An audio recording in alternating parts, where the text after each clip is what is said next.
Hey everybody, so we've been looking at research and methods. We started out this section by exploring or learning more about the scientific method.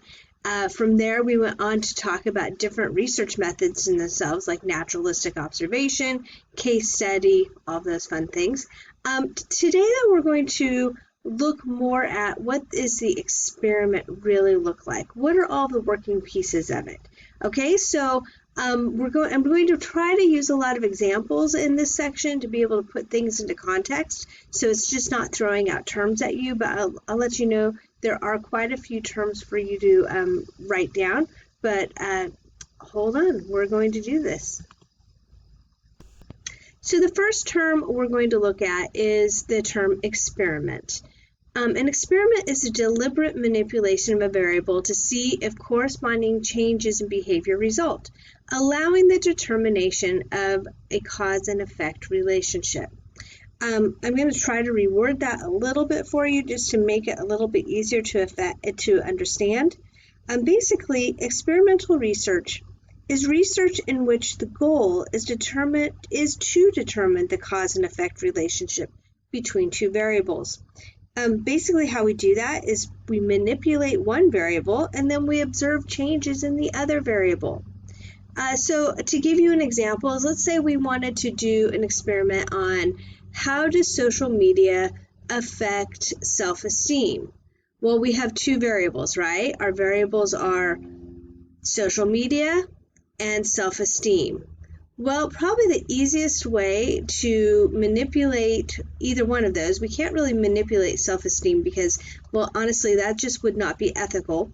But we can manipulate maybe the time spent on social media, whether it's Instagram or Facebook. Most of you probably don't have Facebook anymore. That's your parents' generation. But Instagram or Snapchat or TikTok, well, any of those would work, but we will manipulate the time spent, and then what we would measure is basically the person's self-esteem, but it would have to be measured probably by their own self-report of how that is. Okay, so let's move on to more definitions.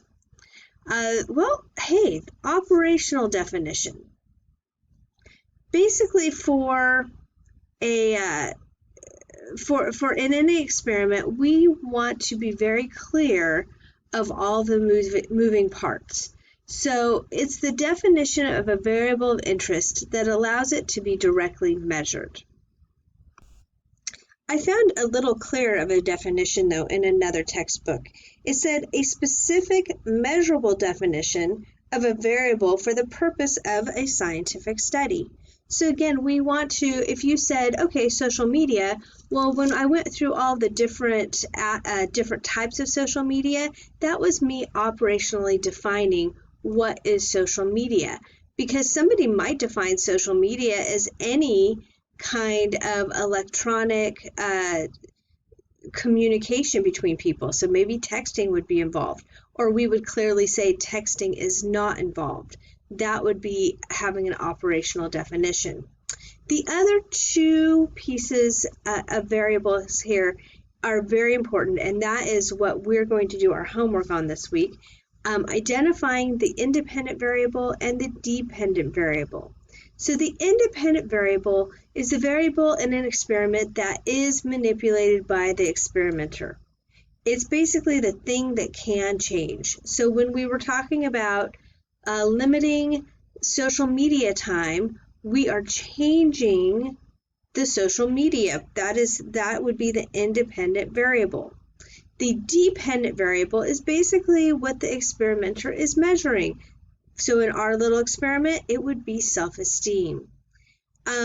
This can get really confusing when you're trying to identify. In my homework that I've given you, I really have tried to make it very easy to understand and to figure out what it is. But when it's not in my class, and maybe you're in another class and they're talking about independent and dependent variables, just think about this. What are they either doing or not doing? And then what are they trying to figure out gets affected by either doing that or not doing it. Let's give you another example.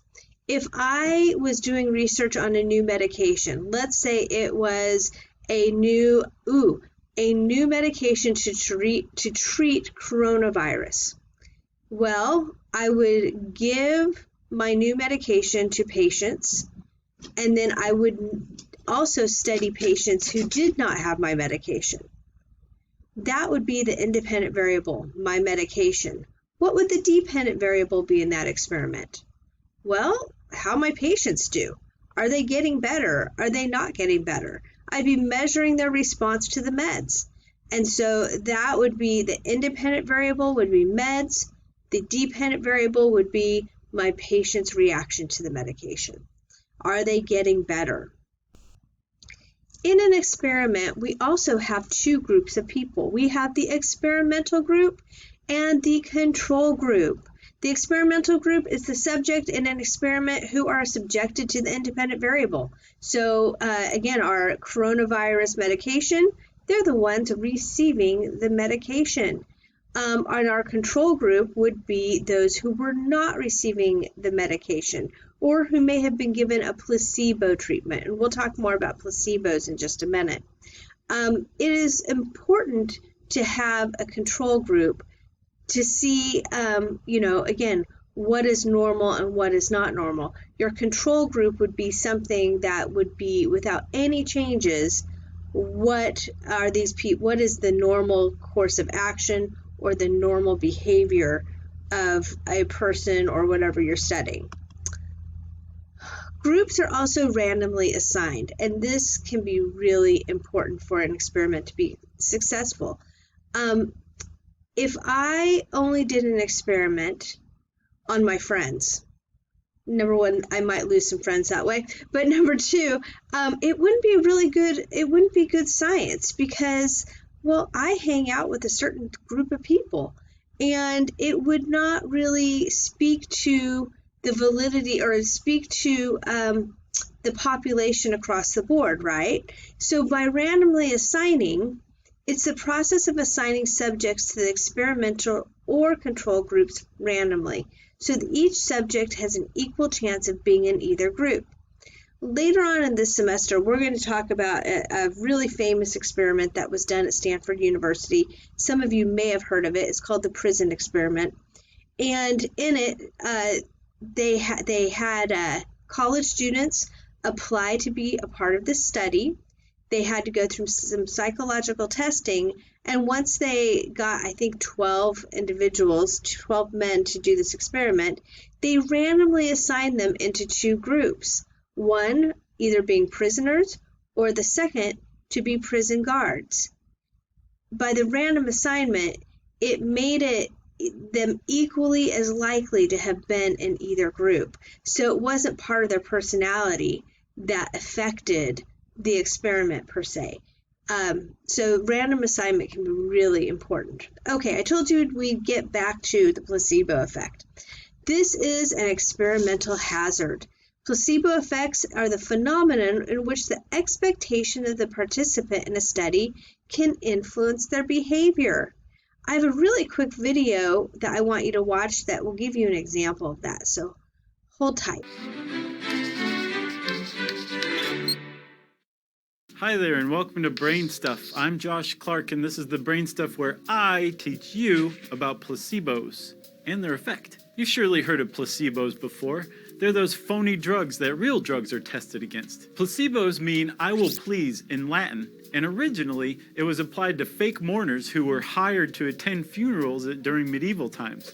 Well, eventually this term for fake mourners was applied to fake drugs. Eventually, placebos became a permanent fixture of double-blind studies. Those are the kind of studies where the participants are divided into two groups. One group gets the real drug, one group gets the placebo. And if the real drug outperforms the placebo, then the real drug is successful. Hooray! The thing is, though, a lot of researchers noticed that some people who received the placebo still showed a favorable response to it. In fact, further research has revealed that as many as 1/3 of all people respond favorably to placebos. So let's recap this for a second. Actual sick people receive fake drugs, and really get better. That's not supposed to happen. So, studies were launched to find out exactly what was going on. One study in 2004 in Michigan was particularly brutal, but enlightening. It used actual painful injections that were harmless, but again painful, delivered into people's jaws. Then, the participants were given a saline injection that they were told was a powerful painkiller. The thing is, saline doesn't have any pain-killing properties, which means that the saline injection was a placebo. What's astounding, however, is that every single participant in the study reported a lowering of their pain levels after they were given the saline injection. And even more astoundingly, when viewed through a PET scan, the researchers found that the patients' brains were releasing endorphins, the body's real painkiller. The patients experienced relief of pain, not just in their heads, but in actuality. Prepare for the largest mind blow of all. The nocebo effect. Not only can fake drugs elicit a positive response from people, under the nocebo effect, people can suffer from actual harmful negative side effects from a placebo. So what's going on here? Well, typically researchers' explanations fall in one of two camps. First, the subject expectancy effect. That's where you, the patient, expect a certain outcome to come from, say, the fake drug, and you unconsciously conform your response accordingly. Then, of course, there's good old classical conditioning.